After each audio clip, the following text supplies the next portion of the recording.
Welcome back to my channel. ఈరోజు ఒక మంచి ఇన్స్టెంట్ నిల్వ పచ్చడి చూపిస్తున్నా.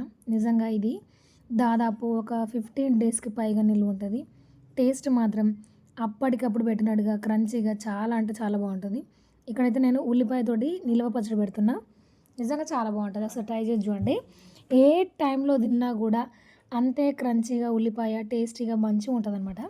ఒక 3 ఉల్లిపాయలని ఇట్లా పొడువుగా రిబ్బన్లా కట్ చేసుకొని అందులో ఉప్పు, కారం రుచికి తగ్గట్టుగా వేసుకొని, పసుపు, వేయించిన జీలకర్ర పొడి, మెంతిపిండి అండ్ ఫుల్ టేబుల్ స్పూన్ ఆవపిండి, పసుపు, ఒక చెక్క నిమ్మరసం పిండేసుకొని మొత్తం కలిపేయాలన్నమాట. ఇక్కడ నేను పర్టికులర్గా కొలతలు ఏం చెప్పట్లేను, టేస్ట్కి సరిపడా వేసుకోండి. అండ్ ఇది 15 డేస్ కంటే ఎక్కువ నిల్వ ఉండదు. కొంచెం ఉప్పు చూసుకొని వేసుకోవాలి, ఎందుకంటే ఉప్పు తగ్గితే కొంచెం బూజు వచ్చినట్టుగా ఉంటుంది కాబట్టి ఒకసారి వేసి చూడండి. తగ్గింది అనిపిస్తే మళ్ళీ అడ్జస్ట్ చేసుకోండి.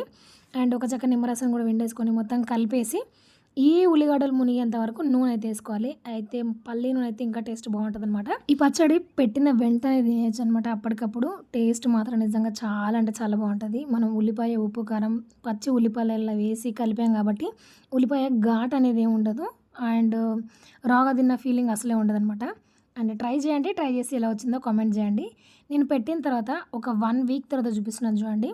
ఈ పచ్చడి 1 వీక్ తర్వాత షూట్ చేసిన వీడియో. అండ్ ఇప్పటికి కూడా అంతే కలర్ తోటి, అంతే క్రంచీనెస్ తోటి టేస్ట్గా చాలా బాగుంది.